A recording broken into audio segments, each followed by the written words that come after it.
여러분 안녕하십니까? 광주 MBC 뉴스데스크입니다. 새해 첫 월요일 잘 시작하셨는지요?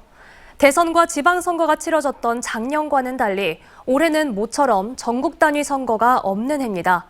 하지만 입지자들이 이미 치열하게 물밑에서 경쟁하고 있어 총성 없는 전쟁이 벌써부터 시작된 분위기입니다. 송정근 기자입니다. 더불어민주당 광주시당 국회의원과 기초의회 의원들이 국립 5.18 민주묘지를 찾았습니다. 2023년 새해를 맞아 5.18 영령께 참배하고 윤석열 정부에 맞서 민주주의를 회복하겠다고 다짐했습니다. 여기에 내년에 치러지는 총선에서도 승리를 다짐했습니다. 실망이 좀 컸던 것은 대선 실패가 크게 영향을 줬을 것으로 보여져요. 그래서 우리가 잃어버린 그 민심을 회복하는데 광주시당이 앞장서서 노력해서 22대 총선이 1년 4개월가량 남으면서 광주 전남 총선 시기가 빨라지고 있습니다. 광주 전남에선 민주당 공천이 곧 당선이라는 공식이 성립되는 곳이다 보니 민주당 공천을 받기 위한 입지자들의 경쟁이 벌써부터 뜨거워졌습니다. 특히 현역 의원들의 정치력 부재와 중앙정치 존재감 약화 등의 비판이 제기되고 있어 광주 현역 의원들이 다음 총선에서 살아남을지에 대한 관심이 큽니다. 민주당에서 호남은 또 특히나 광주는 민주당의 심장이다라고 일컬어지고 있습니다. 그래서 그 심장다운 역할을 제대로 못하고 있다라고 하는 것은 어떤 변명의 여지는 없을 것 같습니다. 그러다 보니 벌써부터 현역이 무소속인 경우와 조직 장악력이 약한 초선 지역구, 반 이재명으로 분류된 의원들의 지역구를 중심으로 입지자들이 대거 나오고 있습니다. 대표적인 지역구가 광주 서구울 지역인데 양양자 의원이 민주당을 탈당한 뒤 4명의 후보가 지난해부터 서구울 지역위원장 선출을 두고 경쟁을 벌이고 있습니다. 동남가불과 광산갑도 법조계 출신 인사와 고위관료 출신들이 출사표를 던질 것으로 예상되고 있어 총성 없는 전쟁이 사실상 시작됐습니다. 현역 기득권 세력의 힘이 막강하고 그걸 어렵게 헤쳐나가는 게 아니라 워낙 현재 현역 의원들에 대한 교체 요구, 비판적인 여론이 높기 때문에 그런 부분들이 입지자들에게는 상당히 힘이 될 수밖에 없는. 하지만 총선 본선까지는 아직 변수도 존재하고 있습니다. 오는 4월에 치러지는 미니 재보궐선거 결과에 따라 여야 당지도부 리더십 등에 영향을 줄 수 있고 윤석열 대통령이 중대 선거구제를 언급해 선거구제 개편 논의가 시작될 가능성이 높아졌습니다. 또 선거구 획정 등의 문제도 남아있어 물밑 경쟁이 치열해지긴 했지만 총선이 본격적으로 시작되기 전까진 시계 제로입니다. MBC 뉴스 송정근입니다. 칼바람이 부는 새해 벽두부터 선창가에는 어민들이 모였습니다. 올 한 해 안전조업과 풍어를 기원하며 바다로 향했는데요. 그 분위기는 어땠을까요? 양현승 기자가 전해드립니다. 아직 동이 트지 않은 깜깜한 선창가. 2023년 새벽 정막을 깨며 수산물 경매가 시작됐습니다. 경매사의 흥정 속에 바쁘게 손가락을 쥐락펴락하는 중매인들이 펼치는 찰나의 거래가 이루어집니다.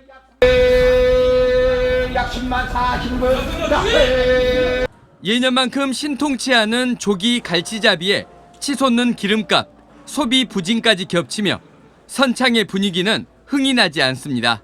작년에 전년에 비해서 한 40% 감소됐습니다. 조기가. 새해는 더 나아질 거란 꿈을 품고 용왕신에게 제를 모시며 어민들의 무사 안녕과 올 한 해 풍어를 기원했습니다. 85년간 목포 지역 경기에 활력을 불어넣었던 앞선창 시대를 마감하고 북항으로 옮기기 전 열린 마지막 초매식이었습니다. 무엇보다 작년에 저조했던 어종량이 회복돼서 정말 풍어 완선으로 선창이 휘청거리는 한 해가 됐음을. 추운 날씨 속에 2023년 첫 경매를 마친 어민들은 만선의 꿈을 꾸며 또다시 바다로 나섰습니다. MBC 뉴스 양현승입니다. 미래 자동차 산업과 AI 인공지능 산업. 올해 광주시는 두 가지 중심 산업으로 날개를 펼치길 기대하고 있습니다. 미래차 국가산단 조성단지는 광주시가 유치할 가능성이 높은 걸로 알려졌고 AI 2단계 국비도 확보되는 등 광주의 미래 먹거리 사업에 청신호가 켜졌습니다. 보도에 김영찬 기자입니다. 지난 2009년에 조성된 빅그린 산업단지, 글로벌 모터스와 각종 자동차 부품 기업들이 들어서 있습니다. 광주시는 친환경차와 자율주행 등 급변하는 자동차 산업 생존을 위해서는 새로운 미래 먹거리가 필요하다고 판단 아래 빅그린 산단을 미래차 국가산단으로 지정하기 위한 경쟁에 뛰어들었습니다. 빅그린 산업단지 일대 330만 제곱미터 부지에 수소 전기차 등 미래차 장비와 자율주행차 실증 기반 시설 등을 구축할 계획입니다. 지역경제 활성화와 일자리 창출, 인구 유입 등 기대 효과는 막대합니다. 광주시는 지역에 완성차 공장이 2개나 있는데 반해 부품 기업은 턱없이 부족하다는 점과 윤석열 대통령의 유치 약속이 있었던 만큼 미래차 국가산단 지정에 자신감을 보이고 있습니다. 각종 지원 기관들이 집약돼 있기 때문에 이곳에 국가산단이 조성이 된다면 이곳을 중심으로 한 미래차 생태계가 조성될 것으로 기대하고 있습니다. 정부의 지원을 바탕으로 탄력을 밟고 있는 광주의 인공지능 AI 사업은 한 단계 도약에 나섰습니다. 1단계 사업인 AI 데이터 센터 인프라 구축은 올해 11월부터 본격적으로 서비스를 제공할 예정입니다. 실증 창업동도 내년 6월 준공이 예상되고 있습니다. 또 올해 AI 2단계 사업 국비 7억 원도 확보해 사업 고도화에 청신호가 켜졌습니다. 비수도권이라는 한계 탓에 맞춤형 인재를 찾기 어려웠던 부분도 AI 영재학교 설립 기획비 10억 원 확보됨에 따라 2027년 개교할 예정입니다. 다른 산업 분야와 융합을 통해 광주의 AI 산업 생태계를 풍성하게 만들 급변하는 산업과 경제 그리고 지방 소멸이라는 어려움에 맞서 광주시는 미래차와 인공지능 산업 육성에 주력하고 있습니다. MBC 뉴스 김영창입니다. 광주시가 시장과 직원들 간의 소통 행사를 시작으로 새해 첫 업무에 들어갔습니다. 광주시는 오늘 오전 간부와 직원 등 600여 명이 참석한 가운데 강기정 시장과 질문에 답하는 형식으로 새해 첫 정례조회와 시무식을 열었습니다.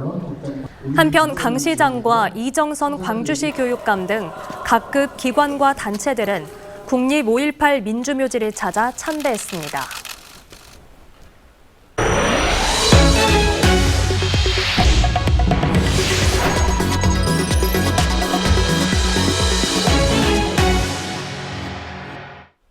새해부터 만취 상태에서 사고를 낸 운전자들이 경찰에 붙잡혔습니다. 한 SUV 차량 운전자는 5.18 기념센터로 돌진했는데 새벽 시간대여서 다행히 인명피해는 없었습니다. 우종훈 기자가 취재했습니다. 검은색 SUV 앞쪽 엔진룸이 완전히 파손됐습니다. 칸막이며 책상, 의자가 나뒹굴고 차량이 돌진한 방향대로 바닥에 흩뿌려진 흙은 사고 충격을 가늠하게 합니다. 밖에 있던 대형 화분을 몰고 이곳 복도까지 돌진한 차량은 보시는 것처럼 벽과 문을 들이받고서야 멈춰섰습니다. 광주 5.18 기념문화센터 지하층 정문으로 차량이 돌진한 사고는 새벽 4시쯤 발생했습니다. 사고를 낸 운전자는 40대 남성이었는데 당시 혈중 알코올 농도는 0.183%, 면허 취소 수준이었습니다. 운전자는 현장에 출동한 경찰에 주차를 하려다 사고를 냈다고 진술했는데 이 건물 당직 근무자가 발견했을 때는 운전자가 핸들에 머리를 대고 있는 탓에 경적음이 울리던 상황이었습니다. 다행히 인명피해는 없었는데 5월 단체 관계자들에겐 새해 첫 출근부터 닥친 날벼락이었습니다. 저도 그런 장면을 처음 봤죠. 무슨 폭격이나 당한 듯한 그런 정말 장면을 보고 정말 저도 아찔했습니다. 같은 날 새벽 광주 북구 문흥동에선 30대 운전자가 면허 취소 수준의 상태에서 차를 몰다 갓길에 연석을 들이받고 잠이 든 상태에서 경찰에 붙잡혔습니다. 최근 일주일간 광주 전남에선 185건의 음주운전이 적발됐습니다. 특히 광주에선 작년 하루 평균 12건이었던 음주운전 적발 건수가 연말 연시에는 14건으로 늘었습니다. 연중 매일 주야간 심야 시간대 단속을 하고 있는데 연초에는 단속을 더욱 강화해 나갈 예정입니다. 연말 연시 끊이지 않고 있는 음주운전. 경찰은 술이 덜 깨지 않은 상태로 운전하는 출근길 단속도 집중할 예정입니다. MBC 뉴스 우종훈입니다. 정승일 한 전 사장이 전기요금의 충격을 완화하기 위해 단계적 조정을 거칠 것이라고 밝혔습니다.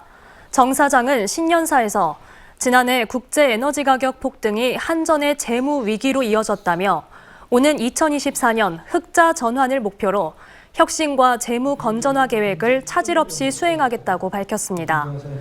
또 전기요금 인상의 충격을 완화하기 위해 단계적 조정 과정을 거치게 될 거라면서 부족한 부분은 제도 개선과 자구 노력을 통해 메워가겠다고 덧붙였습니다.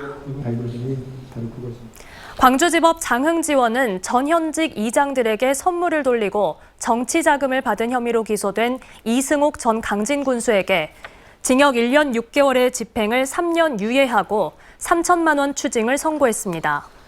이 전 군수는 지난 2018년부터 2021년까지 지역민 2천여 명에게 6천만 원 상당의 과일을 선물한 혐의로 기소됐으며 지난 2018년 강진군수 후보자 때는 선거운동 자금 3천만 원을 받은 혐의로도 기소됐습니다.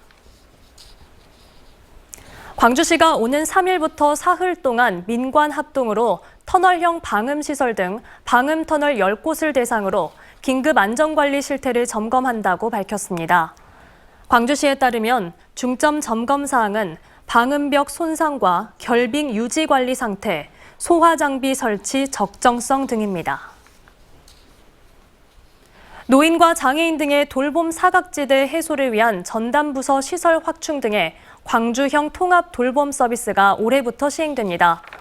광주시와 5개 자치구들은 전담부서인 통합 돌봄의 인력을 갖추고 이달 중 공무원 교육과 민간 협력 사업자 공모 등을 거쳐 오는 4월부터 서비스를 공식화합니다. 광주시는 돌봄 사각지대를 없애고 1인 가구와 노인 등 5대 영역에 걸쳐 가사와 식사, 주거 편의 등 7가지 서비스를 제공할 예정입니다. 다음은 희망 2023 나눔 캠페인에 성금을 보내주신 분들입니다. 한국수력원자력 주식회사 한빛원자력본부에서 1,000만 원을 기탁해 주셨고 주식회사 옥과한우촌 김일재 회장이 2천만 원을 전달해 주셨습니다. 성금을 보내주신 분들께 감사드립니다.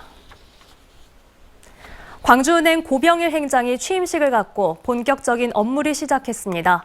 고병일 신임 행장은 취임사에서 변화와 혁신의 시대를 돌파해 나가기 위해 지역경제 생태계 내에서 광주은행의 영향력을 확대하고 장기 성장 동력을 발굴해 은행의 경쟁력을 확보하는 데 앞장서겠다고 다짐했습니다.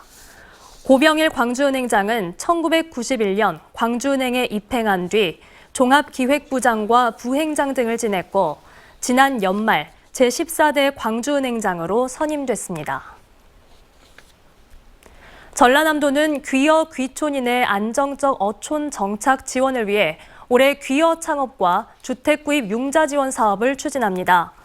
창업 분야는 어업과 양식업, 소금 생산업, 해양수산레저 등 창업 자금 3억 원, 주택 분야는 주택 구입과 신축, 리모델링 자금 7,500만 원을 각각 2% 금리, 5년 거치 10년 분할 상환 조건으로 지원합니다. 한편 재작년 통계에 따르면 전남 귀여인은 403명으로 전국 광역지자체 중 1위를 차지했습니다. 새해 첫날 광주 전남 지역 코로나19 신규 확진자 수는 1,500여 명을 기록했습니다. 어제 광주에서는 기존 확진자의 접촉 등 산발적 감염으로 698명이 확진됐고 1명이 숨졌습니다. 전남은 22개 시군에서 887명이 확진됐고 사망자는 3명입니다. 지난 2020년 코로나19 첫 발생 이후 누적 확진자는 광주 85만여 명, 전남은 95만여 명으로 늘었습니다.